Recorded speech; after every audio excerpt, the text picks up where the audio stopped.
Hello. खाद्य नलिकेतून किंवा इसोफॅगस मधून खाली जाणारं अन्न, अवजड डंबेल उचलणारा वेट लिफ्टर आणि आपल्या छातीत धडधडणारे आपले हृदय, या सर्वांमध्ये काय साम्य आहे बरं? पहिल्यांदा पाहताना ह्या सगळ्या गोष्टी खूप वेगळ्या वाटतात, बरोबर? म्हणजेच एक आपण स्वतःहून ठरवून करतो ती हालचाल आहे, दुसरी ती हालचाल आहे जी आपोआप घडते, आणि एक ती हालचाल आहे जी आपल्या संपूर्ण आयुष्यात एका सेकंदासाठीही थांबत नाही. आता या सगळ्या गोष्टींमध्ये एक समान गोष्ट आहे, ती म्हणजे या सगळ्यांमध्ये हालचालीचा समावेश आहे. दुसरं म्हणजे या सर्वांसाठी बल निर्माण होणे आवश्यक असतं. आणि तिसरं म्हणजे या सगळ्या गोष्टी स्नायूंच्या शक्तीवर चालतात आणि या सगळ्या गोष्टी स्नायूंपासून बनलेल्या असतात. म्हणूनच आजच्या व्हिडिओमध्ये आपण स्नायू आणि स्नायू ऊतींबद्दल सगळं काही समजून घेणार आहोत आणि स्नायू हालचाल कशी शक्य करतात हे खोलवर जाऊन पाहणार आहोत. सुरुवात आपण एका प्रश्नापासून करूया. स्नायू म्हणजे काय? तर स्नायू ह्या अशा विशेषीकृत ऊती असतात ज्या हालचालीसाठी बनलेल्या असतात. म्हणून त्यांना तुम्ही शरीराचं इंजिन समजा, जे नेहमी काम करत असतं, जिथे तुम्ही त्याला सांगता की काय करायचं आहे. आणि कधी कधी ते इंजिन तुम्हाला जाणीवही न होता काही क्रिया करतं, ज्यामुळे चालणे, पळणे, उड्या मारणे यासारख्या सगळ्या हालचाली स्नायूंमुळे शक्य होतात. आता इथे एक अतिशय मनोरंजक पैलू आहे. काय? या सगळ्या हालचाली घडवून आणण्यासाठी स्नायू एकटे काम करत नाही, तर ते जोड्यांमध्ये काम करतात. आता स्नायू जोड्यांमध्ये का काम करतात हे आपण आपल्या हातामध्ये असलेल्या स्नायूंद्वारे समजून घेऊया. काय? आता तुमचा हात असा पसरवण्याचा प्रयत्न करा आणि सरळ करण्याचा प्रयत्न करा. या प्रकारची हालचाल आपल्या त्रिशिरस्क स्नायू किंवा ट्रायसेप्स मुळे शक्य होते. आता हे जे गुलाबी रंगात दर्शवलेले आहे ते त्रिशिरस्क स्नायू आहेत. काय? आणि हे आपल्या हाताच्या मागच्या बाजूला असतात. आता मी म्हणते की हात तुम्ही विरुद्ध दिशेला वळवायचा प्रयत्न करा. आता जर तुम्हाला हात विरुद्ध दिशेला वळवायचा असेल तर हे त्रिशिरस्क स्नायू खूप काही करू शकत नाही, पण त्याऐवजी हे द्विशिरस्क स्नायू आकुंचन पावतात. त्यामुळे आपला हात सरळ करणे आणि पुन्हा वळवणे यासाठी आपले त्रिशिरस्क स्नायू आणि द्विशिरस्क स्नायू एकत्र काम करतात. आता मला सांगा, यांना जोड्यांमध्ये काम करायची काय गरज असते? याचं कारण असं आहे की स्नायूंमध्ये फक्त ओढण्याची किंवा पुल करण्याची क्षमता असते. याचा अर्थ असा की ते एका दिशेने ओढून हालचाल सक्षम करतात. त्यामुळे मला जर तीच हालचाल विरुद्ध दिशेने करायची असेल तर मला पूर्णपणे दुसऱ्या स्नायूंची गरज असते. पण हे स्नायू ओढण्याची हालचाल करतात तरी कसे?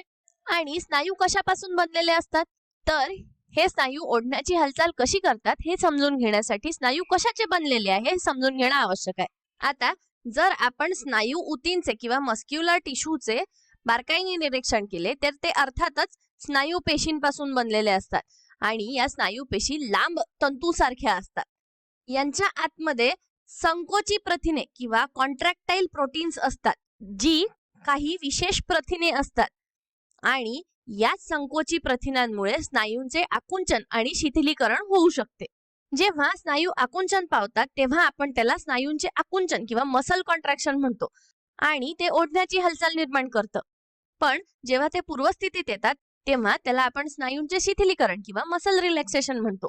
आता आपण रोज करत असणाऱ्या सगळ्या सोप्या गोष्टी, मग ते श्वास घेणं असो, लिहिणं असो किंवा आपल्या रक्तवाहिन्यांमधून रक्ताची हालचाल किंवा रक्ताभिसरण असो, या सर्व गोष्टी या संकोची प्रथिनांवरच अवलंबून असतात. आता यावरून आपल्याला समजतं की हालचाल घडवून आणण्यासाठी स्नायू आकुंचन पावू शकतात आणि स्नायू इजा न होता ताणले जाऊ शकतात. आणि आपल्याला हे समजतं आहे की स्नायूंची हालचाल होण्यासाठी त्यांना मोठ्या प्रमाणात ऊर्जेची आवश्यकता असते आणि म्हणूनच त्यांच्याकडे भरपूर ऊर्जेचा पुरवठा असतो, कारण ते खूप तंतुकणिकांनी भरलेले असतात किंवा माइटोकॉन्ड्रियानी भरलेले असतात. त्यामुळे या तंतुकणिका त्यांना ऊर्जा निर्मितीस मदत करतात. आता मजेशीर गोष्ट अशी आहे की स्नायू केवळ हालचालीसाठीच मदत नाही करत. काय? तर कधी कधी ते इतर कार्यांमध्ये देखील मदत करतात. जेव्हा बाहेर खूप थंडी असते आणि आपण अगदी असं करायला लागतो आणि आपण कापायला लागतो किंवा आपल्याला हुडहुडी भरते आणि आपण कुडकुडतो, बरोबर? तर आपण असं का बरं कुडकुडतो बरं? तर जेव्हा खूप थंडी वाजते तेव्हा आपण कुडकुडतो आणि आपल्याला शरीराचे तापमान एका विशिष्ट पातळीवर राखणे आवश्यक असते. त्यामुळे हे करण्यासाठी स्नायू वेगाने आकुंचन पावतात आणि शिथिल होऊ लागतात. आणि जेव्हा ते असं करतात तेव्हा ते उष्णता निर्माण करतात, जी शेवटी आपल्याला उबदार ठेवते. आहे की नाही मजेशीर? तर या सगळ्या गोष्टींवरून आपल्याला स्नायूंबद्दल एक सामान्य कल्पना आलेली आहे. आता आपण ज्या उदाहरणापासून सुरुवात केली होती त्या उदाहरणाकडे परत जाऊया. आता आपल्याला हे माहिती आहे की या सगळ्या गोष्टींमध्ये एक गोष्ट समान आहे, ती म्हणजे हालचाल होणे. पण तुम्हाला काय वाटतं की ती हालचाल करण्यासाठी या सगळ्या गोष्टी एकाच प्रकारच्या स्नायूंनी बनलेल्या आहेत? तर खरं तर असं नाहीये काय. हे सगळे वेगवेगळ्या प्रकारच्या स्नायूंपासून बनलेले आहेत. आणि आज आपण आपल्या शरीराच्या आत असलेल्या विविध प्रकारच्या स्नायूंचा शोध घेणार आहोत. तर स्नायूंचे 3 प्रकार असतात. पहिले म्हणजे अस्थि स्नायू किंवा स्केलेटल मसल्स, दुसरे म्हणजे मृदू स्नायू किंवा स्मूथ मसल्स आणि तिसरे म्हणजे हृदयाचे स्नायू किंवा कार्डियक मसल्स किंवा हार्ट मसल्स. सुरुवात आपण अस्थि स्नायूंपासून करूया. तुम्हाला काय वाटतं यांना अस्थि स्नायू का म्हटलं जातं? तर हे असे स्नायू आहेत जे आपल्या सांगाडा संस्थेशी किंवा स्केलेटल सिस्टीमशी जवळून जोडलेले असतात. हे असे स्नायू आहेत जे आपल्या हातांमध्ये आणि पायांमध्ये असतात, जे हाडांसोबत काम करतात. आणि या स्नायूंची हालचाल किंवा हात आणि पायांची हालचाल आपण इच्छेनुसार नियंत्रित करू शकतो. त्यामुळे यांना ऐच्छिक स्नायू किंवा व्हॉलेंटरी मसल देखील म्हटले जाते. आता यांच्या रचनेवर एक नजर टाकूया. अस्थि स्नायू अशा पेशींपासून बनलेले असतात ज्या लांबट आणि दंडगोलाकार असतात किंवा सिलेंड्रिकल असतात. आणि आपण पाहतो की त्या पेशी अशाखीय किंवा अनब्रँच्ड असतात. आणि या पेशी फक्त एकाच केंद्रकांनी बनलेल्या नसतात, तर त्या अनेक केंद्रकांनी बनलेल्या असतात. म्हणूनच त्यांना बहुकेंद्रकी पेशी किंवा मल्टीन्यूक्लिएटेड म्हणतात. आता सूक्ष्मदर्शकाखाली जर आपण या पेशींचं निरीक्षण केलं तर आपल्याला दिसतं की तिथे आळीपाळीने एक गडद पट्टा आणि एक फिक्कट पट्टा आहे. आता हे पट्टे प्रत्यक्षात संकोची प्रथिने शरीराच्या आत कशी रचलेली असतात ते दर्शवतात. त्यामुळे यांना एक पट्टेदार रूप प्राप्त होते आणि आपण या पट्ट्यांना पट्टे किंवा स्ट्रायेशन्स म्हणतो. आणि म्हणूनच या स्नायूंना पट्टकी स्नायू किंवा स्ट्रायेटेड मसल्स असं देखील म्हणतात. म्हणजेच या अस्थि स्नायू ऐच्छिक स्नायू असतात आणि यांना पट्टकी स्नायू देखील म्हणतात. आणि ते आपल्याला अशा हालचालींमध्ये मदत करतात ज्या आपण नियंत्रित करू शकतो, जसे की धावणे, लिहिणे किंवा फक्त हात हलवणे.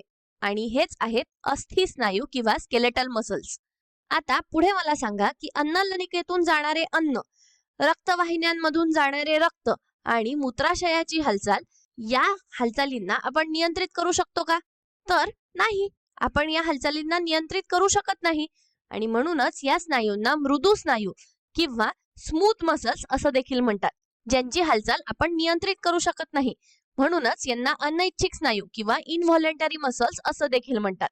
आता हे स्नायू असे आहेत जे अन्न मार्गात आढळतात, ते गर्भाशयात देखील आढळतात, फुफ्फुसांच्या श्वासवाहिन्यांमध्ये देखील आढळतात आणि डोळ्याच्या भाऊलीच्या पडद्यामागे देखील आढळतात. आपण या स्नायूंच्या रचनेकडे जर बारकाईने पाहिलं तर आपण पाहतो की त्या अशा पेशींपासून बनलेल्या असतात ज्या दोन्ही टोकांना निमुळत्या असतात, ज्याला आपण इंग्रजीमध्ये स्पिंडल शेप असं म्हणतो. आणि या प्रत्येक पेशीमध्ये एकच केंद्रक असतं, म्हणजेच त्या एककेंद्रकी पेशी असतात. आणि या पेशी अशाखीय पेशी किंवा अनब्रँच्ड असतात आणि यांच्यामध्ये कोणत्याही प्रकारचे पट्टे नसतात किंवा स्ट्रायेशन्स नसतात. याचा अर्थ असा की मृदू स्नायूंमध्ये आळीपाळीने येणारे गडद आणि फिक्कट पट्टे नसतात आणि म्हणूनच यांचं नाव मृदू स्नायू असं देखील पडलं. यांनाच आपण अपट्टकी स्नायू असं देखील म्हणू शकतो, कारण यांच्यामध्ये पट्टे नसतात. आता यांचं काम काय आहे? तर यांचं काम आहे पचनक्रिया, रक्ताभिसरण यासारख्या हालचालींवर नियंत्रण ठेवणे, ज्या सगळ्या अनैच्छिक क्रिया आहेत किंवा इनव्हॉलेंटरी ऍक्शन्स आहेत. त्यामुळे हे स्नायू शांत कामगारांसारखे आहेत, जे पार्श्वभूमीत काम करतात. यासोबतच आपण आपल्या शेवटच्या स्नायू प्रकाराकडे वळतो, जो आहे हृदयाचे स्नायू किंवा कार्डियक मसल्स. आता हे स्नायू आपण आतापर्यंत पाहिलेल्या सगळ्या स्नायूंपेक्षा खूप वेगळे आहेत, कारण जेव्हा तुम्ही याचा विचार करता तेव्हा आपल्याला माहिती आहे की हृदयाची हालचाल ही अशी गोष्ट आहे जी आपण नियंत्रित करू शकत नाही. त्यामुळे ते मृदू स्नायूंपासून बनलेलं आहे असं आपल्याला वाटू शकतं. पण गोष्ट अशी आहे की हृदयाची हालचाल सतत असते, म्हणजे हृदय सतत धडधडत असतं. याचा अर्थ असा की आपण जन्मल्यापासून ते अगदी आपण मरेपर्यंत त्याचं धडधडणं सुरू असतं. त्यामुळे सतत होणाऱ्या आणि कधीही विश्रांती न घेणाऱ्या या प्रकारच्या हालचालीसाठी विशेष प्रकारच्या स्नायूंची आवश्यकता असते. आणि म्हणूनच हृदयाच्या स्नायूंपासून किंवा कार्डियक मसल्स पासून बनलेले असते. जर आपण हृदयाच्या भित्तिकेचा छेद घेतला तर आपल्याला लक्षात येतं की हृदयाचा सगळ्यात जाडा थर हा हृदय स्नायूंचाच बनलेला असतो आणि या थराला मायोकार्डियम म्हणतात. आता जेव्हा आपण या स्नायू पेशींकडे बघतो तेव्हा आपल्याला दिसतं की या लहान दंडगोलाकार पेशी असतात त्या शाखीय किंवा ब्रांच्ड असतात आणि यांच्यामध्ये 1 किंवा 2 केंद्रके असतात. यांच्यामध्ये पट्टे किंवा स्ट्रायशन्स असतात. पण बाकी स्नायूंपासून त्यांना अत्यंत अद्वितीय बनवणारी गोष्ट म्हणजे अंतर्विष्ट चक्रिका किंवा इंटरकॅलिएटेड डिस्क्स. या अंतर्विष्ट चक्रिका हृदयाच्या लयात्मक आकुंचन आणि शिथिलीकरणास मदत करतात. आणि यावरून आपण पाहतो की या स्नायू पेशींच्या रचनात्मक क्षमतेमुळे हृदयाचे स्नायू देखील हृदयाच्या लयात्मक आकुंचन आणि शिथिलीकरण हे कार्य पार पाडण्यास सक्षम असतात. आता आपण थोडक्यात सारांश बघूया काय. स्नायू पेशी विशेष प्रथिनापासून बनलेल्या असतात ज्याला आपण संकोची प्रथिने किंवा कॉन्ट्रॅक्टाइल प्रोटीन्स म्हणतो आणि ते आकुंचन आणि शिथिलीकरणास परवानगी देतात. दुसरं म्हणजे चालणे, धावणे, वाकणे आणि वस्तू उचलणे यासारख्या शारीरिक हालचाली शक्य करण्यासाठी स्नायू हाडांच्या मदतीने कार्य करतात आणि हे स्नायू नेहमी जोड्यांमध्ये काम करतात. जसं की आपण आपल्या शरीरातले द्विशिरस्क स्नायू म्हणजेच बायसेप्स आणि त्रिशिरस्क स्नायू म्हणजे ट्रायसेप्स पाहिले. तिसरं म्हणजे स्नायू शरीरातील अंतर्गत हालचालींनाही मदत करतात जसं की रक्तवाहिन्यांमधील रक्ताची हालचाल म्हणजेच रक्ताभिसरण, अन्ननलिकेमधील अन्नाची हालचाल इत्यादी. पुढे आपण पाहिलं की स्नायूंच्या आकुंचनामुळे केवळ शरीराची हालचालच होत नाही तर शरीरात उष्णता देखील निर्माण होते. उदाहरणार्थ आपण जसं थंडीत कुडकुडतो तेव्हा स्नायू वेगाने आकुंचन पावतात आणि शिथिल होतात ज्यामुळे ऊब निर्माण होते आणि आपल्याला थंडी वाजत नाही. शेवटी आपण पाहिलं की स्नायूंचे 3 प्रकार आहे. पहिला म्हणजे अस्थि स्नायू किंवा स्केलेटल मसल्स जे पट्टकी स्नायू म्हणून देखील ओळखले जातात आणि ते ऐच्छिक स्नायू असतात. दुसरा म्हणजे मृदू स्नायू किंवा स्मूथ मसल्स जे अपट्टकी स्नायू असतात आणि ते अनैच्छिक स्नायू देखील असतात. तिसरा म्हणजे हृदयाचे स्नायू किंवा कार्डियक मसल्स जे आपल्या हृदयात असतात. जर तुम्ही या व्हिडिओचा एक स्क्रीनशॉट घेतला तर तुम्हाला आपण या व्हिडिओमध्ये काय शिकलो हे पटकन समजेल. आपण सगळ्यात पहिल्यांदा हे स्नायू कोणत्या नावाने ओळखले जातात ते देखील पाहिलं. दुसरं आपण या स्नायूंच्या पेशींची रचना देखील पाहिली. तिसरं आपण हे कुठे असतात म्हणजे त्यांचं स्थान काय आहे हे देखील पाहिलं. आणि चौथं सगळ्यात शेवटी आपण यांचं कार्य काय असतं हे देखील पाहिलं. या व्हिडिओसाठी इतकंच. धन्यवाद.